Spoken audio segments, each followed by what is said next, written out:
Olá pessoal, tudo bem com vocês? Como é que vão? Hoje, na nossa aulinha de geografia, continuaremos com a região Nordeste, a segunda parte do Nordeste, acompanhando o material didático de vocês, que tem 2 capítulos aí sobre a região Nordeste. Pois bem, então hoje continuaremos a falar sobre essa região que eu gosto muito, admiro muito, adoro. Todas as minhas férias possíveis eu gosto muito de passar no Nordeste. E aqui vai a diversidade de paisagens. Vamos observar algumas outras características que vimos no vídeo anterior sobre a região Nordeste. Aqui tem uma frasezinha, coloquei uma frasezinha muito interessante. Existem muitos Nordestes dentro do Nordeste. E é isso que a gente vai observar, essas características que parecem ser da mesma região, mas que não, que dentro da região temos características distintas, diferentes. E é um barato reconhecer isso tudo. Então a gente tem muitas paisagens do Nordeste, por exemplo, Chapada da Diamantina, os Lençóis Maranhenses, Vale do Rio São Francisco, as falésias como ali no Rio Grande do Norte. Timbaú do Sul é um lugar muito especial com essas falésias aqui. Então olha aí essa riqueza de paisagens.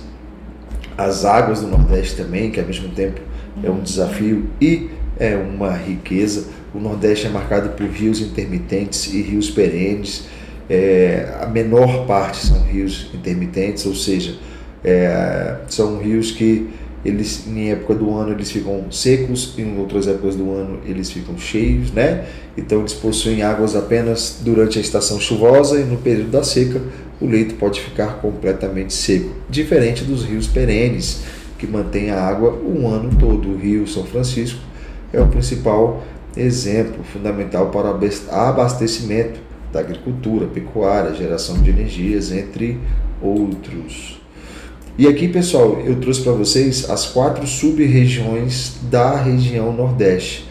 Então, de forma a compreender melhor as características dessa região, houve uma necessidade de dividir a região, criando então sub-regiões. E essas sub-regiões são a Zona da Mata, o Sertão, o Agreste, o Meio Norte, cada um com as suas características. Legal? Vamos pegar aqui a Zona da Mata primeiro, as características naturais. A Zona da Mata é aquela que está no litoral, então vai ter um clima litorâneo, bem úmido, chuvas regulares, presença da Mata Atlântica, solo fértil, ideal para a agricultura. E as atividades históricas é a cana-de-açúcar, que historicamente marcou o período colonial no Brasil. A Zona da Mata, que tem uma grande população e uma economia muito forte que está se desenvolvendo cada vez mais, vamos ter aí a influência de algumas das principais cidades. A gente vai ter grandes centros urbanos como Recife, Salvador, Fortaleza, a indústria e o comércio atingindo ali cidades médias do Nordeste, os portos de exportação. O Nordeste está se tornando cada vez mais um polo exportador. O turismo, né, através das belezas das praias, as paisagens naturais, que são rotas de turismo internacional praticamente o ano inteiro. Isso é muito legal da gente retratar. E aqui a gente tem o Agreste, que já é uma área já mais para o interior da região Nordeste ali. O Agreste, que fica entre a Zona da Mata e o Sertão, herdando um pouco das características dos dois lados, né?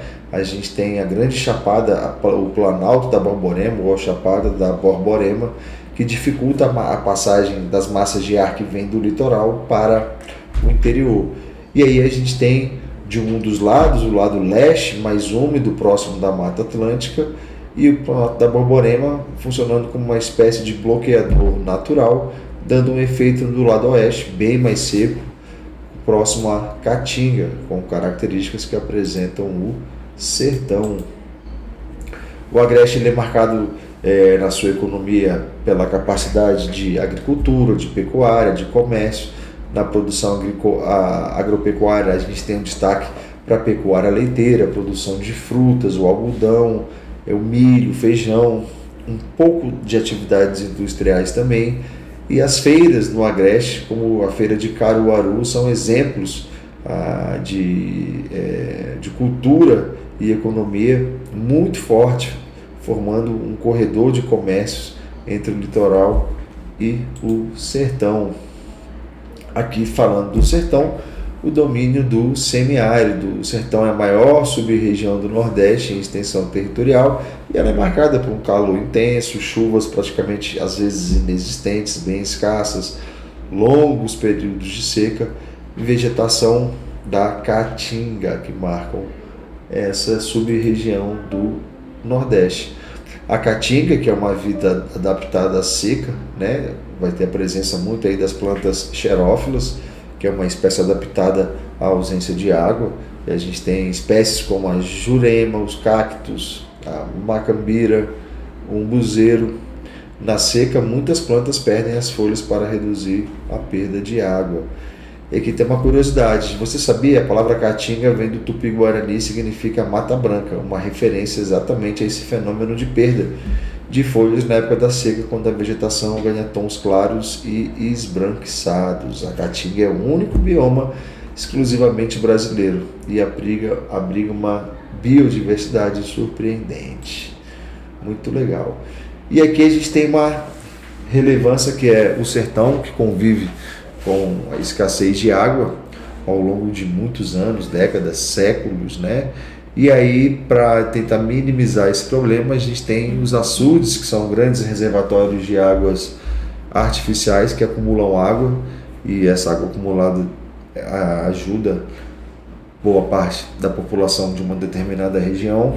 A gente tem as cisternas, que são reservatórios domésticos que captam e armazenam a água da chuva, garantindo acesso à água potável para as famílias rurais. A gente tem a irrigação, que são técnicas que permitem a produção agrícola mesmo em regiões de baixa pluviosidade, ou seja, que não tem disponibilidade de água da chuva. E aí a gente utiliza as águas do Rio São Francisco, onde tem a parte da engenharia, da transposição desse rio, né? Parte do rio que é levado através da engenharia humana, esse rio é levado para áreas de bastante seca. Sertão, economia e transformação. Aqui a gente tem as atividades tradicionais, a pecuária extensiva, o gado bovino, caprino, cultivo de algodão, agricultura. E o Vale do São Francisco, com a revolução agrícola, a irrigação do Vale do Rio São Francisco tornou-se um dos maiores polos fruticultura de exportação do Brasil. Fruticultura, vários tipos de frutas são cultivados e uma grande maioria esmagadora dessas frutas a gente aqui dentro do Brasil não tem nem acesso. Essas frutas são para exportação. O meio norte, outra sub-região, ela abrange principalmente o Maranhão e parte do Piauí, e é uma área de transição. Ela vai ter ali a vegetação das matas dos cocais, um pouco do cerrado, um pouco da caatinga. Muita gente pensa que o cerrado só fica aqui no centro-oeste. Não, ela chega até no extremo nordeste e é muito curioso o cerrado chegar lá. Presença da floresta amazônica também no meio norte, recebe esse nome, pessoal, meio norte, porque já é uma sub-região colada ali, bem próxima da região norte, meio norte.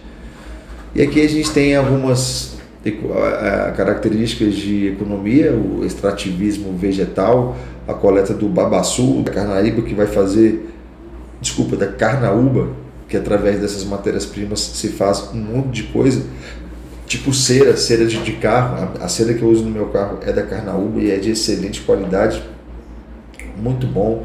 A gente tem agricultura mecanizada, a gente tem pecuária. Então o meio norte ele vem se desenvolvendo nas últimas décadas. E aqui a gente tem um esqueminha, né, relacionado a cada sub-região, as características naturais e as atividades de destaque. Depois vocês podem dar pause nesse vídeo e observar cada sub-região com sua característica e uma atividade de destaque. Legal? Aqui eu trouxe duas questões para vocês, bem tranquilo. Na número 1, a sub-região do Nordeste conhecida por apresentar clima semiárido e vegetação de caatinga, rios intermitentes e longos períodos de estiagem, que é seca, estiagem é seca. Qual que seria? A, B, C ou D? O que vocês acham? É o Sertão, quem marcou aí a letra C. A número 2 explica a importância do Rio São Francisco para o Nordeste brasileiro, citando pelo menos 2 usos desse rio pela população da região. Pessoal, aqui é muito tranquilo, pensem aí nas respostas possíveis. A gente pode citar geração de energia, irrigação, abastecimento, agricultura, pecuária. Então, o Rio São Francisco ajuda demais a região Nordeste. Legal? Pessoal, aqui eu sintetizei para vocês, resumi esse capítulo. Espero que vocês tenham entendido, compreendido. Fiquem com Deus, certamente estaremos juntos na próxima e até. Valeu, pessoal!